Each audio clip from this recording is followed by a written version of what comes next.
म्हणजेच आपल्या धकाधकीच्या आयुष्यातून आपल्याला मिळणारा थोडा विसावा. रूढी परंपरा जपणं हाच आपल्या पूर्वजांचा यामागचा हेतू. मकर संक्रांत जेवढी नवविवाहितांसाठी महत्त्वाची असते तेवढीच आणि तितकीच ती आपल्या नव्या बाळासाठीही महत्त्वाची असते. हो, आज आपण बघणार आहोत बोरनानाविषयी. हो, काही जण त्याला बेबी शॉवर असेही म्हणतात.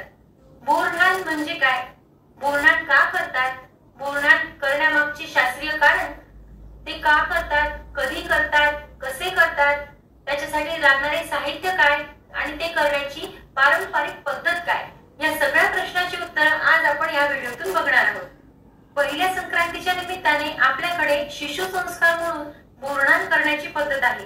म्हणजे महाराष्ट्रात ते जास्तच प्रचलित आहे. सर्वप्रथम आपण बघूया बोरनान म्हणजे काय. बोरनान म्हणजे बोराने घातलेली आंघोळ. नाट म्हणजे आंघोळ आणि बोर म्हणजे बोर. आजकाल त्याला बेबी शॉवर असेही म्हटलं जातं. बोरनान या शब्दातच बोरनानचा अर्थ दडलेला आहे. आता आपण बघूया बोरनान का करतात.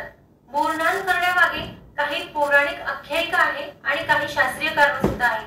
तर सर्वप्रथम आपण बघूया आख्यायिका काय आहे, पौराणिक कथा काय आहे. एक करी नावाचा राक्षस होता.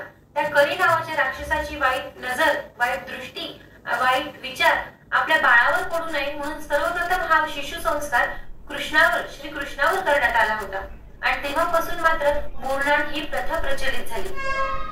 आता आपण बघूया बोरनान करण्यामागचे शास्त्रीय कारण. बोरनान करण्यामागे शास्त्रीय कारण हे आहे की या दिवसामध्ये वातावरणात अनेक बदल होत असतात आणि त्या बदलाची पाहता आपल्या बाळाला म्हणून बोरनान केले जाते. बोरनान कधी करावे? बोरनान हे संक्रांतीच्या दुसऱ्या दिवशी म्हणजे किंक्रांतीला केले तर जास्त चांगलं, पण बरेच जण आजकाल किंक्रांतीपासून ते रथसप्तमी पर्यंतही करतात. त्याच्यामुळे तुम्हाला जर वेळ नसेल करीच्या दिवशी, संक्रांतीच्या दुसऱ्या दिवशी, तर तुम्ही संक्रांतीच्या दुसऱ्या दिवसापासून ते रथसप्तमी पर्यंत बोरनान कधीही करू शकता. बोरनान हे मुलाचं आणि मुलीचं दोघांचंही करतात. बोरनान हे किती वर्षाच्या बाळापर्यंत करतात? तर बोरनान हे नवीन जन्मलेल्या बाळापासून ते 5 वयोगटाच्या बाळापर्यंत बोरनान केलं जातं. आता आपण बघणार आहोत बोरनानसाठी लागणारे साहित्य.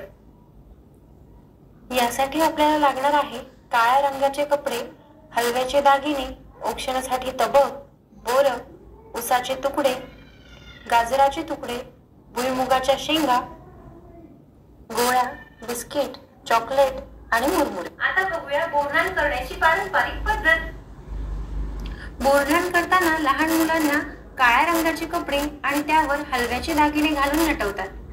पाटावर बसवून त्यांचे औक्षण करतात. मग बोर, ऊस, हरभरे, मुरमुरे, हलवा, तिळाच्या रेवड्या, गोळ्या, बिस्किट, चॉकलेट असे सर्व पदार्थ एकत्र करून बाळाच्या डोक्यावरून ते टाकले जाते. त्यांनी बाळास आंघोळ घातली जाते. घरातील व जवळपासची लहान मुले यावेळी उपस्थित असतात. हा खाऊ गोळा करून ते खातात किंवा घरी नेतात. बोरनान हा एक छोटेखानी सोहळाच आहे. उपस्थित असलेल्या लहान मुलांना आपण एखादी भेटवस्तूही देऊ शकतो, ज्याने लहान मुलांचा आनंद अजूनच द्विगुणित होईल. तर मैत्रिणींनो, आज आपण बघितलं बोरनान म्हणजे काय, बोरनान का करतात, त्यामागची आख्यायिका बघितली आणि बोरनान करण्यामागचे शास्त्रीय कारण सुद्धा बघितलं आणि बोरनान कधी करतात, बोरनान कसे करतात, त्यामागची पारंपरिक पद्धत बघितली, त्यासाठी लागणारे सगळे साहित्य बघितले आणि ते किती वर्षापर्यंतच्या मुलांसाठी करतात हेही बघितलं. तर आजचा व्हिडिओ तुम्हाला कसा वाटला हे मला कमेंट बॉक्स मध्ये नक्की सांगा आणि तुम्ही तुमच्या मुलांचे बोरनान केले का हे सुद्धा एस टाइप करून मला सांगा. नसेल केले तर एक मज्जा म्हणून करायला काहीच हरकत नाही, नाही का?